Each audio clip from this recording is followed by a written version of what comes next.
Foreign Affairs, Chapter 14, Whistle Stop. You just overheard Tatum talking on his phone outside.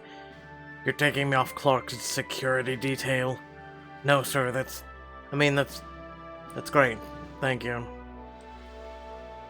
You retreat to your bedroom, body numb as you try to process what you just heard. Off my detail, but why? Meow. Marshmallow hops onto your bed, tilting his head. He nuzzles you sympathetically.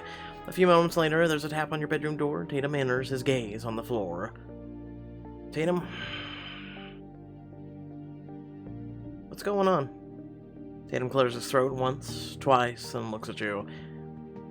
I just got a call from Winston. They've found a new assignment for me. Did he bother to tell you why? I'm guessing it's because I put in a reassignment request months ago. You asked her this? Are you that unhappy as my head of security? I'm not unhappy, Clark. I filed that request back when I was first assigned here. Back when all I could think about was returning to the military career I'd worked so hard for. Understanding dawns on you. Oh, and this is your chance to do that, to follow in your mom's footsteps, instead of your dad's working for the First Family. He nods, looking at the floor. They're offering me a promotion. Big one. I didn't expect it. I guess people just don't say no to that sort of thing, huh? I hate the thought of letting you down. You want to ask him to stay, but you remind yourself that this is everything that Tatum's ever said he wanted. You only let me down if you abandon your dream career for me. So you're saying I should go? Yes, you should be keeping thousands of people safe, not just one. Tatum takes a deep breath and then nods. Then this really is goodbye. Right now? The assignment is effective immediately. Winston's already sent someone over to cover my shift. You look at Tatum, heart heavy. It's hard to imagine anyone else standing guard outside your door. Can we get Murphy? Hug him. You wrap your arms around him. I'm gonna miss you so much. Me too. Tatum takes a step back, a stoic expression belying the sadness you see in his eyes. Well, I guess I should be going. Paperwork to file and all that. Yeah, I'll see you around. He opens his mouth to respond, then closes it before resolutely walking out of your room. The sight is aching familiar. Tatum walks away from you. You wrap your arms around your waist, wishing it didn't hurt so much this time. Late the next morning. Dee peeks into your room to find you still curled up beneath your blankets with Marshmallow purring at your side. Hey, you okay in there? You're not usually in bed this late. Well, today's an exception. My best friend just chose to leave me forever. Again. First Aina breaks your heart, now this. What did you do in the past life? 'Cause it's always what we do, not what the others around us do, right? Think about that for a moment. You cover your face with your pillow and ignore the mention of you-know-who. You took a new job in the military, it's for the best. If it's for the best, then why are you still in bed? I never said it was best for me. You're interrupted by Agent Presley knocking on the door. She sticks her head inside your room. Mr. Kent, are you ready for your mother's campaign fundraiser? The yacht leaves the marina in half an hour. Crap, I totally forgot. You leap out of bed in a panic, startling Marshmallow. Well, we quickly got out of that depress episode. Ow! Don't worry, Agent. I can take it from here. I'll have him dressed and ready to wow donors in no time. Presley opens her mouth to speak, but Dee pushes her out of the room and closes the door. I don't know if a cute outfit is going to lift my spirits enough to wow anyone right now, Dee. Never underestimate the power of fashion, Clark. Anyway, think positive. Things look bleak right now, but at least you've still got a steamy romance with a certain Ardonian. Give it 5 minutes. Follow my advice, and he'll be making eyes at you from across the room all day. I guess that would cheer me up a little.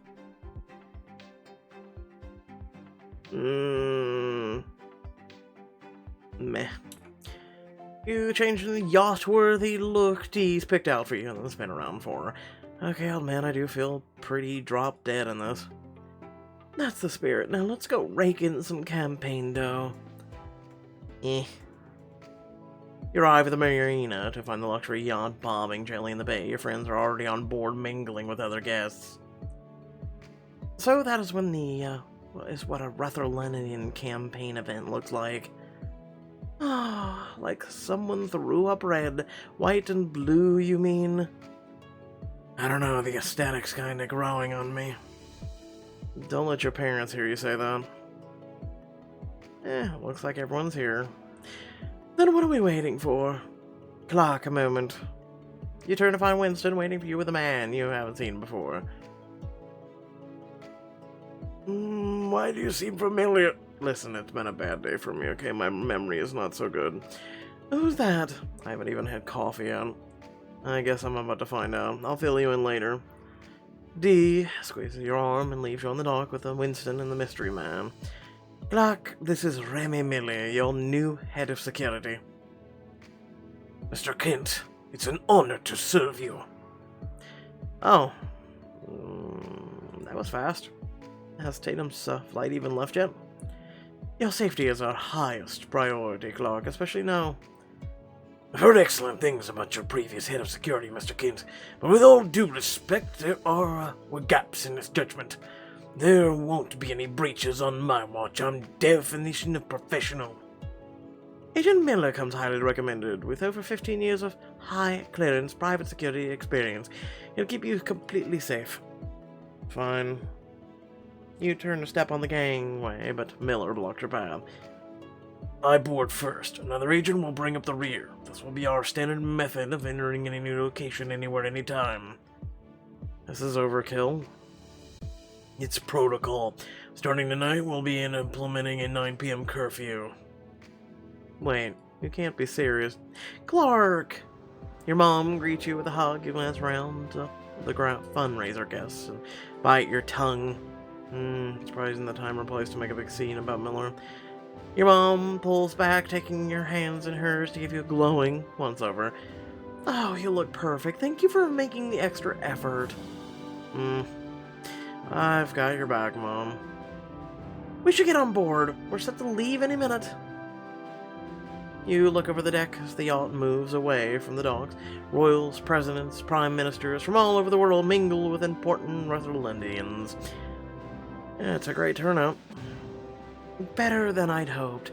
Thank you for inviting your classmates. I don't think the leader of Esherston or Crown Prince of Ulmeria would have agreed to come if they weren't already planning to attend.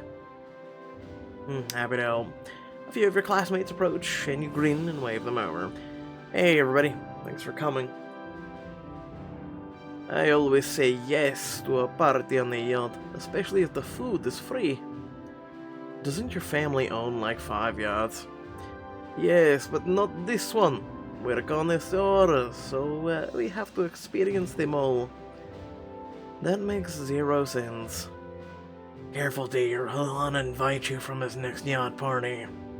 Blaine raises a glass of champagne in your mom's direction. Great party, Madame President. I'd say my parents sent their apologies, but I think we both know that's a lie. Thank you, Blaine. That's kind of you to say. She pulls you aside at the earshot from the rest of the guests. Miller follows, standing way too close. Miller, back off. I'm talking to my mom. I signed on an NDA.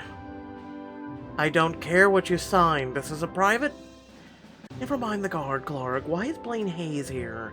You know the media's looking for anything they can spin against us right now. I invited him because you're trying to get support for the Peace Summit. Hosting the son of one of your biggest political enemies shows just how committed you are to making peace. That's a solid argument. You're the bloody fucking president and you didn't know this? But I'm not sure the people of Rutherland will see it that way. Then make them see it. You're forging relationships that will make our country safer and stronger. Mom considers your words for a moment before nodding curtly. I can use that soundbite. If my team can put a press release together before the media gets hold of this. You should call Winston. Soon. First, I want you to meet some people. Spend the next few hours at your mom's side as she checks in with her various donors. Miller is never more than a foot away. Clark, this is Richard Ellison, CEO of Greener Futures. It's nice to meet you, Mr. Ellison. Like my mother, I'm a huge supporter of sustainable infrastructure. That's good to hear. I expect you to catch our solar-powered trams in the capital. Naturally, though I've been following your other projects with great interest. You're planning to build 7 more onshore wind farms in the next 4 years, for example? Indeed, I'm surprised you're aware of it. Most people your age don't follow the news very closely. My son isn't your average student, Richard. The tabloids have clearly been spinning an awful lot of fiction about your Clark. Did they ever spin anything else? Too true. And this is Dmitry Vyokche, leader of the Esterstein. Then you remember Clark? Of course. Pleasure to see you again, Clark. I've heard so much about you from Alexei since our last meeting. I'd love to hear what you think of him. Alexei is strong-willed. Of course I am. He gets it from his papa. We don't breed them weak in my family. Clearly. And what better show of strength could there be than us supporting the Peace Summit? After a few minutes, Alexei and his dad leave to refill their drinks, and your mom steers you towards more dignitaries. Quick, jump off into the water, Clark, it's your only hope. And of course you know Prince Philip of Ulmeria. It's nice to see you again, Philip. So glad you could join us. I actually had several important matters to attend to, but I can't let my fiancée fend for herself at an event like this. Right, so thoughtful of you to think of me that way. Well, we certainly appreciate you making the time. No gathering of our friends and allies would be complete without Ulmeria. Ulmeria is a nation on the rise, Madame President. I'm glad you can see that. We're hoping very much to see it become a major player on the world stage. I think Ulmeria has already made quite a name for itself. I'm sure that's why Pavidena was so eager to form an alliance. Prince Philip? I want to say who's out of their league here, but the best alliances are formed with 2 positions of strength. I think it's wonderful that Pavidena and Ulmeria can help each other. Agreed. That's something I hope can be modeled to other countries at the Peace Summit, of course. But we'd appreciate your guidance, Prince Philip. Ulmeria always strives to lead by example. Clark, shall we look for a waiter? I have a sudden craving for a shrimp canopy. That's at Philip, who has already turned back to your mom, to talk about tax rebates. Let's go. Miller clings to you like a shadow as you and Dee cross the deck. I wish this guy could act more like Murphy. Observer Dee's bodyguard is keeping a respectable distance from her. Listen, just have a really bad gas day and he'll back off. We can't all be so lucky. I was with Tatum. You shake your head, determined not to let yourself get distracted. So has Philip always been such an a-hole? Dee sighs heavily, eyes drifting to her fiancé, stern-faced as he speaks with your mother. He wasn't at first, but it's been happening more and more, probably because the wedding is getting closer. It's not like I expected us to fall in love, but I thought we'd be a team, regardless of how we felt about each other. You don't think you might grow into that in time? At this point, no, I don't. Philip is too ambitious. It's like he sees me as a rival, not a partner. Sounds like he's intimidated by you. He should be. I'm the Princess of Pavidena. I'm wealthier, more powerful, not to mention incandescently attractive and intelligent. You forgot deeply humble. She flashes you a grin and sighs. He's jealous of me. I remind him of everything Ulmeria isn't. And, as if it wasn't bad enough, he's just so damn boring. What do you two talk about when you're alone together? The weather, literally. He's remarked on how clear the day is 6 times since I stepped on board this yacht. I tried to liven things up with a little gossip. He said it didn't behoove me to indulge in such a habit. Seriously? He said behoove? Behoove you! I behoove you. Oh yes, you think with all the lofty ambition he'd want to hear some intel, but no, he's above all that apparently. D, it sounds like you need to dump him. You know it's not that easy. The treaty was signed years ago. There are no alternatives. What if I asked DeMarco to push him overboard? Or even Miller? It can be his day 1 initiation. That's very sweet of you, but regicide might be taking it a little far. So what are your options? Oh, Philip knocks his head and wakes up as someone who respects me and enjoys my company? Meaning you want Philip to turn into Peter. Peter? What does he have to do with anything? Come on, D. Peter respects the hell out of you. He clearly enjoys your company. He's always hanging around. Plus, we both know he's not insecure or intimidated by you for being a badass princess. He cares about you, judging by how you haven't been able to stop looking at him since, oh, I don't know, the beginning of the term. I think you care about him, too. D looks across the deck, knowing instinctively where to find him. Peter and Blaine stand with Lexi and Evelyn, laughing at something you can't hear.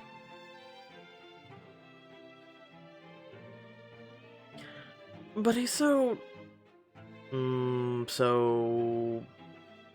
sweet? I was going to say unprincely, but he is sweet. And nerdy. And kind, funny, and completely charming in his own way. He is handsome, isn't he? Very. And thoughtful, smart, and... Oh my god, do I have feelings for Peter Wallace? Just in case you need to emphasize his last name. Only one way to find out, go talk to him. Have you had an aneurysm? We're trapped on a boat with my fiancé, his brother, if Philip saw us. D, how many times have you encouraged me to take risks for my love life? Well, I don't see how that's... I'll answer that question for you, Alon. So let me help you the way you've helped me. D opens her mouth to protest and then thinks better of it, biting her lip nervously as she glances at Peter. Okay, what did you have in mind? You look around the deck, trying to come up with a plan. Alexi. Better convince Alexi to help me distract Philip while D makes her move. Help D follow her heart and earn some diplomacy points in the process. Help D find a real relationship. You turn to D with a grin.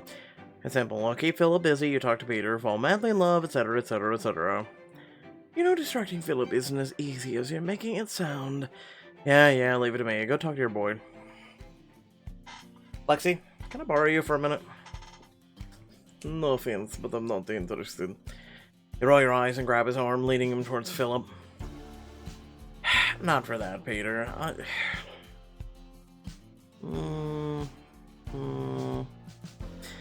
I want to mess with the prince, you in? That sounds like an extremely stupid thing to do at your mom's campaign event. Obviously, I'm in. Who are we messing with? His Royal Highness Philip Wallace of Yolmeria. We need to keep him busy for a solid half an hour. It's going to be tricky. I've never seen anyone talk to Crown Snooze Philip for longer than 10 minutes without bailing. He's like a human Valium. Damn.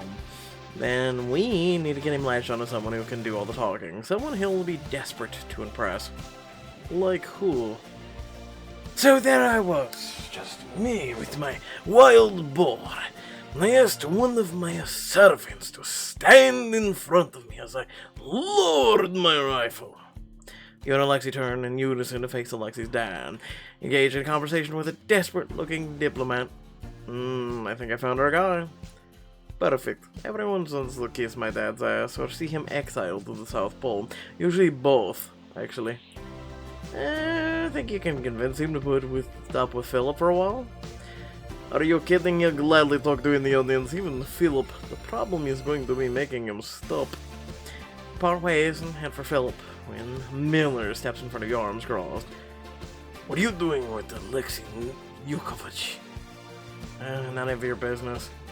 Everything you do is my business. He's not on your approved list of close acquaintances. He's my classmate. I'm approving him. I think it's clear. The tabloid, your judgment can't be trusted in these matters.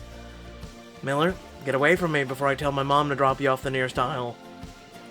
You push past Miller and try to shake off the encounter. You paste on a smile to reach your target. Philip, there you are. Have you seen Dee? I had this afternoon scheduled as bonding time. At her request, I might add, but she has disappeared. Let's listen. Let's talk about the weather. It's nice today, isn't it? I haven't seen her. I've actually been sent to ask you to join Great Leader Vokaja for a chat. What sort of a chat? He wants to talk to you about opening a new trade route. A trade route. Mary is of no strategic importance to him. He said you were of political importance. At least that's what I overheard him telling my mother. Philip straightens, a slow smile spreading over his face. Well. Seems Dimitri has finally come to his senses. So you'll talk to him? I will. Assistant! Hold my calls. This is a matter of national importance. Welch satisfied as Philip heads for Dimitri. Soon Alexei joins you with a grin. Dad's agreed to give you 30 minutes, not a second more. You told him what we were up to? I told him you wanted to play a prank on Philip. Of course, my dad's idea of a prank is non-fatal poisoning, so, duly noted. Don't get too friendly with your dad. What now? No? How we safe we're paid off. You creep towards the back of the boat and lean over, catching a glimpse of Dee and Peter on the deck below. Why did you want to talk to me in private? Is everything okay? No, Peter, it's not okay. I don't love Philip. I don't even like Philip. What are you saying? I thought I could suck it up and go along with the arrangement, but it's making me miserable. I'm sorry, Dee. I wish I could help, but I know how hard it is to feel unhappy with the way things are. Why do we put it up with it, then? Why not do what we want for a change? Meaning this. Dee pulls Peter in for a kiss. Oh.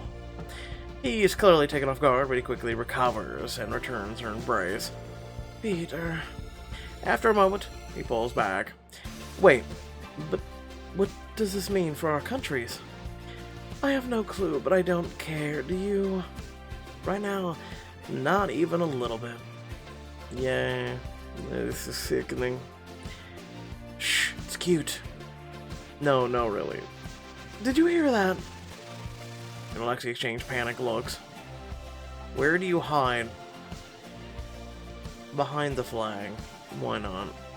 Grab Alexei's hand and pull him behind the Rutherlandian flag out of view of Peter and Dee. Be careful, you're going to ruin my manicure! Shh, you're gonna blow our cover. Also, what the hell, you have a manicure? Below you see Peter and Dee relaxing. Now, where were we? You hear the sound of kissing and straightening up. How loud is said kissing on open waves on an ocean? Holy shit. Time to give them some privacy. You won't tell anyone about this, will you? I mean, it would be good blackmail material, but I'll let them have this one secret. Lord knows, none of us get many of them. You, on the other hand, owe me one. You retreat to the bar, keeping an eye on Philip while you wait for Dee to return.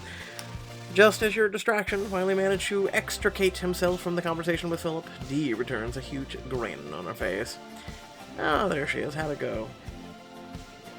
Do you really have to ask?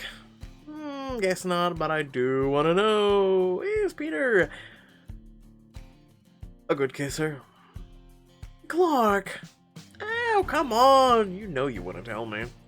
He looks around to make sure no one's listening, and then leans in close to your ear. Life-changingly good, but that's all I'm say about it. Thank you, Clark. This meant everything.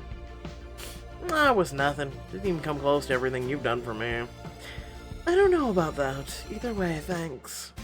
You literally just got her out of like a life-changing event. I don't know what to tell you, but yeah.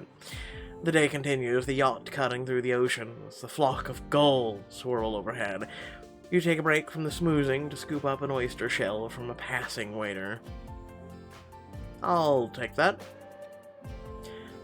Oh, for the love of... Stop! What? Why? You should let me taste your food for you. Poisoning is a leading method of political assassination. But I only have one of these. If you taste it, I don't eat. He takes the oyster and throws it back, swallowing in one gulp. And you don't die. And are you dying? Can I chase the waiter down for another one now? You'll need to wait an hour to be sure. What? Oh, for the love of... I'm gonna murder you with my bare hands. Hey, new guy, are you, who I should talk to about the shady dude by the champagne crates? Where? Port side.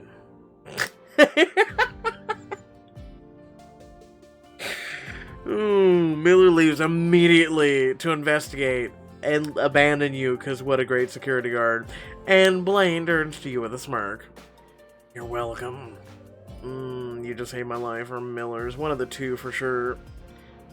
Happy to be of service. Besides, seemed like the only way to get you a well-deserved break. Blaine...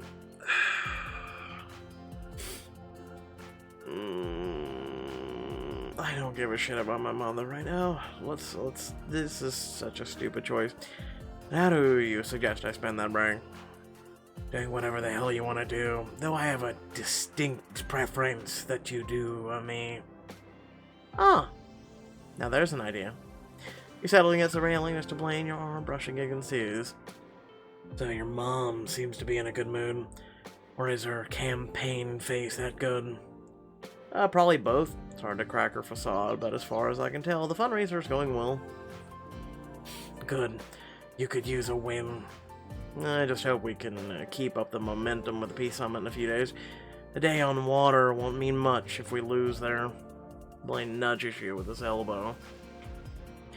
Just because you've still got work ahead doesn't mean you can't celebrate the little victories along the way. And I know the perfect way to blow off some steam in private. Just the two of us. Where exactly do you think we'll find this alleged privacy you speak of on a boat full of people? The staterooms, of course. We'll probably have to do a little exploring, but that's what makes this fun, don't you think? Blaine runs his fingers along your arm, making you shiver. What do you say? Take your relationship to Blaine, or with Blaine, to the next level in this intimate scene. Explore the ship with Blaine.